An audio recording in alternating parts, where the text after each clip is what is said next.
പവിത്രം സീരിയലിന്റെ latest episode review ആണ് പറയുന്നത്. അങ്ങനെ വിക്രത്തിന്റെ അടുത്ത് നിന്ന് രാധ പുറത്തേക്ക് വരുന്ന സമയത്തിന് ജീനെ കാണും. ജീന ചോദിക്കുന്നുണ്ട് വിക്രത്തിന് ഇപ്പൊ എങ്ങനെയുണ്ട് എന്ന് ചോദിക്കും. ആ സമയത്തിന് രാധ പറയുന്നുണ്ട് അവനിപ്പോ കുഴപ്പമൊന്നുമില്ല.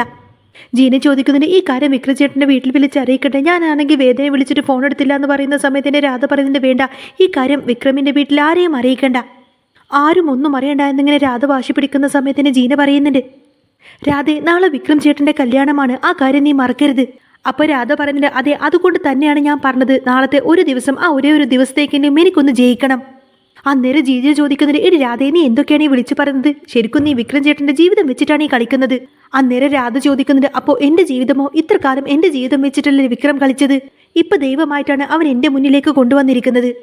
ഒരിക്കലും അവരുടെ കല്യാണം നടക്കരുത് എന്നായിരിക്കും ദൈവനിശ്ചയം. അതുകൊണ്ടല്ലേ ദൈവമായിട്ട് വിക്രമിനെ എൻ്റെ അടുത്തേക്ക് കൊണ്ടെത്തിച്ചത് എന്നിങ്ങനെ രാധ ചോദിക്കുന്ന സമയത്തിന് പിന്നീട് ജീനക്കൊന്നും തന്നെ പറയാൻ കഴിയുന്നില്ല.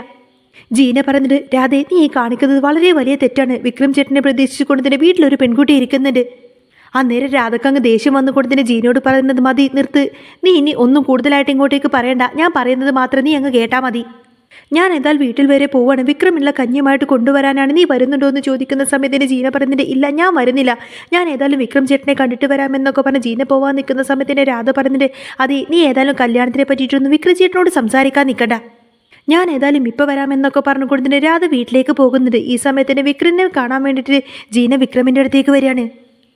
ജീനയെ കാണുന്ന സമയത്തിന് വിക്രം പറയുന്നുണ്ട് നീയാണ് എന്നെ രക്ഷിച്ചത്, അതിന് എത്ര നന്ദി പറയണമെന്നറിയില്ല. അന്നേരം ജീന ചോദിക്കുന്നുണ്ട് എന്താ വിക്രം ചേട്ടാ എന്നോട് ഇങ്ങനെയൊക്കെ പറയുന്നത്?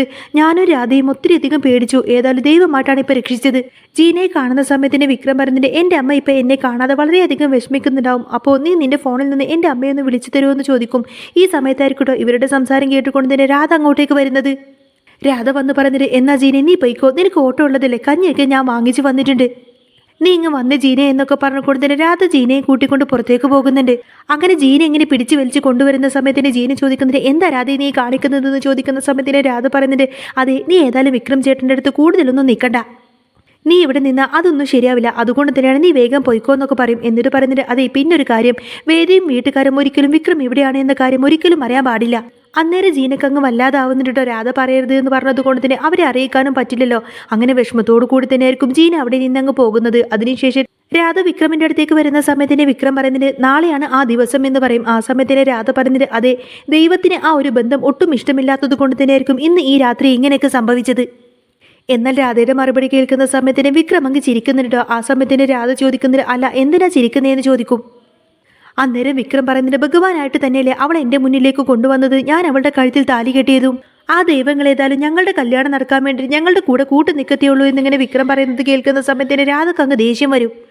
എന്നിട്ട് രാധ ചോദിക്കുന്നത് എന്താ വിക്രം, നിനക്ക് എന്താ വിഷമാണോ അവളുടെ കഴുത്തിൽ താലി കെട്ടാത്തത് കൊണ്ട്? അന്നേരം വിക്രം പറയുന്നത് ഏതായാലും കല്യാണം ഇന്നല്ലല്ലോ നാളെയല്ലേ, ഭഗവാൻ എന്ത് തീരുമാനിക്കുന്നോ അത് തന്നെ നടക്കും, ഭഗവാൻ നിശ്ചയിച്ചത് ഏതായാലും മനുഷ്യരെ കൊണ്ട് തടയാൻ പറ്റില്ല എന്നൊക്കെ പറഞ്ഞുകൊണ്ട് വിക്രം ഏതായാലും വീണ്ടും വേദയെ പറ്റിയിട്ട് തന്നെയായിരിക്കും ചിന്തിക്കുന്നത്. വിക്രം ഇങ്ങനെ എന്തൊക്കെയോ ചിന്തിച്ചുകൊണ്ടിരിക്കുന്ന സമയത്തിന് രാധക്കങ്ങ് ദേഷ്യം വരട്ടെ. രാധ ചോദിക്കുന്നത് സത്യം പറ വിക്രം, നിനക്ക് ശരിക്കും ആ വേദയെ ഇഷ്ടമാണോ എന്ന് ചോദിക്കും. അന്നേരം രാധയുടെ വാക്ക് കേട്ടുകൊണ്ട് തന്നെ വിക്രം വീണ്ടും അങ്ങ് ചിരിക്കുന്നുണ്ട്. എന്നിട്ട് ചോദിക്കുന്നത് അങ്ങനെ ഇഷ്ടപ്പെടാതിരിക്കാൻ മാത്രം എന്ത് കുറവാണ് വേദയ്ക്കുള്ളത്? പക്ഷേ ഞാൻ ഒരിക്കലും അവൾക്ക് ചേർന്ന ഭർത്താവല്ല, അതാണ് സത്യം. വിക്രമിൻ്റെ മറുപടി കേൾക്കുന്ന സമയത്തിന് രാധക്ക് വല്ലാത്തങ്ങ് സങ്കടം ദേഷ്യമൊക്കെ വന്നുകൊണ്ട് തന്നെ വിക്രമിൻ്റെ അടുത്ത് നിൽക്കാൻ കഴിയാതെ നേരെ പുറത്തേക്ക് വന്നിട്ട് ഇങ്ങനെ സങ്കടം വന്നിങ്ങനെ കരഞ്ഞിട്ട് കണ്ണീരൊക്കെ തുടക്കുകയാണ്. ഇതേ സമയത്തിനെ കാണിക്കുന്നത് നന്ദിനിയായിരിക്കും. നന്ദിനി ഇങ്ങനെ വേദയെ നോക്കിയിട്ട് ഇങ്ങനെ നിർത്താതെ പൊട്ടിച്ചിരിക്കാണ്ടോ. അത് കണ്ടുകൊണ്ട് തന്നെ വേദ ചോദിക്കുന്നുണ്ട് അല്ല നന്ദിനിയായിട്ട് എന്തിനാ എങ്ങനെ ചിരിക്കുന്നത്? അന്നേരം നന്ദിനി പറയുന്നുണ്ട് അല്ല നാളത്തെ നിന്റെ അവസ്ഥ ആലോചിച്ചുകൊണ്ട് തന്നെ ഞാനൊന്ന് ചിരിച്ചു പോയതാണെന്ന് പറയും. അന്നേരം വേദ ചോദിക്കുന്നുണ്ട് ഓ അതുകൊണ്ടാണോ? അതിനിപ്പോൾ നാളെ ആയിട്ടില്ലല്ലോ, വിക്രം വരാൻ ഇനിയും ഒരുപാടധികം സമയമുണ്ട്. അന്നേരം നന്ദിനി ചോദിക്കുന്നു പിന്നെ അവൻ ഇനി വരാനോ? അവൻ ഇനി വരും, അതെ നാളെ കഴിഞ്ഞേ അവൻ ഇനി വരുള്ളൂ. ഈ ഒരു കല്യാണം ഒരിക്കലും നടക്കാതിരിക്കാൻ വേണ്ടി തന്നെയാണ് അവൻ ഇവിടെ നിന്നും മനഃപൂർവ്വം മുങ്ങിയത്. അവൻ ഇനി ഇവിടേക്ക് വരണമെങ്കിൽ നാളെ അങ്ങ് കഴിയണം. അല്ലെങ്കിലും എന്തൊക്കെയായിരുന്നു നിന്റെ ഒരു ചിരിയും കളിയും, എന്തായാലും അങ്ങനെ വേണമെന്നൊക്കെ പറയുന്ന സമയത്തിന് വേദക്കങ്ങ് ദേഷ്യം വരട്ടോ. വേദ പറയുന്നുണ്ട് അതെ വിക്രം ഇന്ന് വരികയും ചെയ്യും, നാളെ ഞങ്ങളുടെ കല്യാണം നടക്കുകയും ചെയ്യും, എന്നിട്ട് ഞങ്ങൾക്ക് വേണ്ടിയുള്ള മനേറ ഒരുക്കുന്നത് നാളെ നന്ദിനിയെടുത്ത് തന്നെയായിരിക്കും. എന്നാൽ ഇത് കേൾക്കുന്ന സമയത്തിന് നന്ദിനി ഇങ്ങനെ ചിരിച്ചുകൊണ്ട് തന്നെ പറയുന്നത് മിക്കവാറും വിക്രം ഏതായാലും അവൻ്റെ കൂട്ടുകാരുടെ വീട്ടിലേക്ക് പോയിട്ടുണ്ടാവും, ഇനി ഏതായാലും 1-2 ദിവസം കഴിഞ്ഞിട്ട് മാത്രമേ വിക്രം ഇങ്ങോട്ടേക്ക് തിരിച്ചു വരികയുള്ളൂ. നിങ്ങളുടെ കല്യാണം ശരിക്കും അങ്ങ് നടന്നു കഴിഞ്ഞാൽ പിന്നെ അവൻ്റെ ജീവിതം കട്ടപ്പുകയാണ് എന്ന കാര്യം വിക്രമിന് നന്നായിട്ടറിയാം. നീ അവൻ്റെ ഭാര്യയായി കഴിഞ്ഞാൽ നീ ഭാര്യയെന്ന അവകാശം എടുക്കുമെന്നും നീ അവനെ വരച്ച വരയിൽ നിർത്തുമെന്നൊക്കെ അവന് നന്നായിട്ടറിയാം. അവനെന്താ ബുദ്ധി ഇല്ലാത്തവനാണെന്ന് നീ വിചാരിച്ചോ എന്നിങ്ങനെ നന്ദിനി ചോദിക്കുന്ന സമയത്തിന് വേദ ചിരിച്ചുകൊണ്ട് നന്ദിനി ഇങ്ങനെ കളിയാക്കിക്കൊണ്ട് തന്നെ പറയുന്നത് എന്തൊരു കുശാല ബുദ്ധിയാണ് ഈ നന്ദിനി ഏട്ടത്തിക്ക്. ഇത്രമാത്രം തലക്കകത്ത് വെച്ചിട്ടാണ് വെറും ഒരു പെരും മണ്ടിയെ പോലെ ഇങ്ങനെ അഭിനയിക്കുന്നതൊക്കെ. വേദയുടെ വാക്ക് കേൾക്കുന്ന സമയത്തിന് നന്ദിനിക്ക് അങ്ങ് ദേഷ്യം വന്നു കൊടുത്തിട്ട് ഇത് തിരുമണ്ടി നിന്റെ എന്നൊക്കെ പറയുന്ന സമയത്തിന് വേദ അങ്ങ് ചിരിക്കും. അന്നേരം വേദ പറഞ്ഞിട്ട് അതെ നിങ്ങളുടെ ഈ ബുദ്ധി വിനയേട്ടനും കൂടി തോന്നേണ്ടതായിരുന്നു, എങ്കിൽ പിന്നെ വിനയേട്ടൻ എന്നോ രക്ഷപ്പെട്ടേനെ. എന്നാൽ വേദയുടെ വാക്കൊന്നും മനസ്സിലാവാതെ എന്തായിരിക്കും ഇവള് പറഞ്ഞത് എന്നൊക്കെ ചിന്തിച്ച് അതിനെപ്പറ്റി ഇങ്ങനെ ചിന്തിച്ച് നിൽക്കായിരിക്കട്ടെ നന്ദിനി. ആ സമയത്തിന് വേദ അവിടെ നിന്നങ്ങ് പോവും. പിന്നീട് കാണിക്കുന്നത് വിക്രത്തിനായിരിക്കും. വിക്രം കിടക്കുന്ന സമയത്തിന് രാധ അകത്തേക്ക് വീണ്ടും കയറി വരുന്നുണ്ട് വിക്രത്തിന്റെ അടുത്തേക്ക്. രാധയെ കാണുന്ന സമയത്തിന് വിക്രം ചോദിക്കുന്നുണ്ട് രാധേ എൻ്റെ ഫോൺ എവിടെയാ? എൻ്റെ അമ്മ എന്നെ ഒരുപാട് തവണ വിളിച്ചിട്ടുണ്ടാവും എന്നെ കാണാത്തത് കൊണ്ട്. ഒരു പക്ഷേ ഈ കല്യാണത്തിൽ നിന്ന് ഞാൻ എങ്ങോട്ടെങ്കിലും രക്ഷപ്പെടാൻ വേണ്ടിയിട്ട് മുങ്ങിയതായിരിക്കുമെന്ന് എൻ്റെ വീട്ടുകാർ കരുതിയിട്ടുണ്ടാവും. എൻ്റെ ഫോൺ എവിടെയാണെന്നിങ്ങനെ വിക്രം ചോദിക്കുന്ന സമയത്തിന് രാധ എന്ത് മറുപടി പറയണമെന്നറിയാതെ ആകെ വല്ലാതായി നിൽക്കുമായിരിക്കട്ടോ. എന്നാൽ രാധയുടെ ഭാഗത്ത് നിന്ന് മറുപടി ഇല്ലാത്തത് കൊണ്ട് തന്നെ വിക്രം വീണ്ടും ചോദിക്കുന്നുണ്ട് നിന്നോട് ഞാൻ ചോദിച്ചത് എൻ്റെ ഫോൺ എവിടെയാണെന്ന് ചോദിക്കും. രാധ പറഞ്ഞിട്ട് അതൊക്കെ ഞാൻ തരാം, നീ ഇപ്പോൾ വയ്യാതെ കിടക്കുമല്ലേ, നിനക്ക് നല്ല തലവേദനിക്കുന്നുണ്ടാവും, ഈ സമയത്ത് ഫോണൊന്നും ഉപയോഗിക്കാൻ പാടില്ല എന്നാണ് ഡോക്ടർ പറഞ്ഞിട്ട് പോയത്. അപ്പോഴേക്കും വിക്രം പറഞ്ഞിട്ട് നീ ഒന്നും മിണ്ടാതിരുന്നേ, എൻ്റെ ഫോണിങ് തന്നേന്ന് പറയുന്ന സമയത്തിന് രാധ പറഞ്ഞിട്ട് അതെ ഡോക്ടർ പറഞ്ഞിട്ട് പോയത് കേട്ടല്ലോ, നിന്റെ തലയുടെ സ്കാനിങ് എടുക്കണമെന്ന്, അത്രമാത്രം കോംപ്ലിക്കേഷൻസ് ഉണ്ട്, അതുകൊണ്ട് തന്നെ ഇപ്പോൾ ഫോണൊന്നും തരാൻ പറ്റില്ല.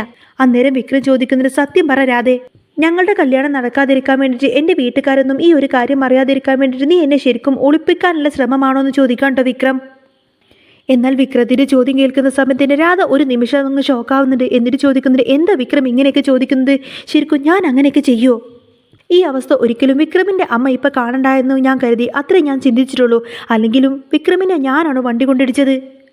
അന്നേരം വിക്രം ഒന്നും മിണ്ടാത്ത രാധയെ നോക്കി ചിരിച്ചുകൊണ്ട് തന്നെ പറഞ്ഞിട്ട് നിന്നെ കാണുന്ന സമയത്ത് എനിക്ക് അവളെയാണ് ഓർമ്മ വരുന്നത്, ആ വേദയെ. അവളിപ്പോൾ എൻ്റെ പ്രസൻസ് ആഗ്രഹിക്കുന്നുണ്ടാവും, അവൾ ഒത്തിരിയധികം ആഗ്രഹിച്ചതാണ് ഞങ്ങളുടെ കല്യാണം നടക്കാൻ. വിക്രമിൻ്റെ വാക്ക് കേൾക്കുന്ന സമയത്തിന് രാധക്ക് അങ്ങ് ദേഷ്യം വരട്ടോ. രാധ ചോദിക്കുന്നുണ്ട് ഒരു കാലത്ത് നീ ഒരിക്കലും ഈ കല്യാണം നടക്കരുത് എന്നല്ലേ ആഗ്രഹിച്ചത്, എന്നിട്ടിപ്പോൾ നീ എന്താ അവളെ പറ്റി ചിന്തിക്കുന്നത്? നീ എന്തായാലും അവളുടെ കാര്യങ്ങൾ മനസ്സിൽ നിന്ന് വിട്ടേക്ക്, അവളെക്കുറിച്ചൊന്നും നീ ഇപ്പം ചിന്തിക്കണ്ട എന്നൊക്കെ പറയാട്ടോ രാധ. ആ സമയത്തിന് വിക്രം പറഞ്ഞിട്ട് രാധേ ഞാൻ ഒരിക്കലും അവളുടെ കഴുത്തിൽ താലി കെട്ടിയതാണ്, ആ താലി ഇനി ജീവിതകാലം മുഴുവൻ വേദയുടെ കഴുത്തിൽ തന്നെ ഉണ്ടാവും, ഒരിക്കലും ആ താലി ആരും പൊട്ടിച്ചെറിയാനൊന്നും പോകുന്നില്ല. ഞങ്ങളുടെ താലി കെട്ട് ഒരിക്കൽ കഴിഞ്ഞതുകൊണ്ട് തന്നെ ഇത് നാളത്തേത് വെറും ഒരു ചടങ്ങ് മാത്രമാണ്. ഇനിയിപ്പോൾ വേദയല്ലാതെ മറ്റൊരു പെണ്ണും എൻ്റെ ജീവിതത്തിൽ ഉണ്ടാവില്ല, മറ്റൊരു സ്ത്രീക്കും ഞാൻ ആ സ്ഥാനം കൊടുക്കില്ല എന്നിങ്ങനെ വിക്രം പറയുന്നത് കേട്ടിട്ട് ഒട്ടും സഹിക്കാൻ കഴിയാതെ ഇങ്ങനെ ദേഷ്യം പിടിച്ച് നിൽക്കുന്ന രാധയെ കാണിച്ചുകൊണ്ടാണ് കേട്ടോ എപ്പിസോഡ് പൂർണ്ണമാവുന്നത്. അപ്പോൾ നിങ്ങൾക്ക് ഈ ഒരു ചാനൽ ഇഷ്ടമാവുകയാണെന്നുണ്ടെങ്കിൽ എന്നും ഇതേപോലത്തെ റിവ്യൂസൊക്കെ കേൾക്കാൻ താല്പര്യമുണ്ടെങ്കിൽ തീർച്ചയായിട്ടും നിങ്ങൾ എൻ്റെ ചാനൽ സബ്സ്ക്രൈബ് ചെയ്ത് സപ്പോർട്ട് ചെയ്യാൻ മറക്കരുത്.